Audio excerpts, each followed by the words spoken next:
पेटी बांध दो काहे की मौसम सुहाना है। सुहाना नहीं बदलने वाला है તો ગાઈસ ફાઇનલી આપણે કહેતા હતા ને કે 2-3 દિવસથી કે અમારી ટ્રીપ જવાની છે, ચાલુ થવાની છે, થવાની છે.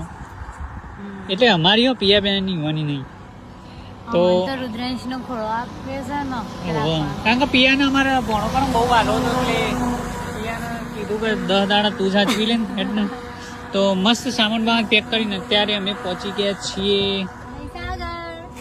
ધનસુરા પહોંચ્યા છીએ. અત્યારે હાલ ધનસુરા પહોંચવા થયા છીએ અને ના મહીસાગર ના કે તો અમે મહીસાગર પહેલા જવાનું છે, ત્યાંથી આપણી ટ્રીપ સ્ટાર્ટ થવાની છે આગળની જર્ની. અને હવે અમારા ફૂલ બ્લોગ આવી જાય છે અને અમારે રીલ્સ પછી રિયાલિટી તમારે જોવી હોય તો હવે જેમ ઇન્સ્ટામાં ગાઈસ મજા આલો છો ને સપોર્ટ કરી એમ હવે યુટ્યુબમાં કરજો ફૂલ બ્લોગ જેમાં જોઈને મજા આવશે. Reels versus reality.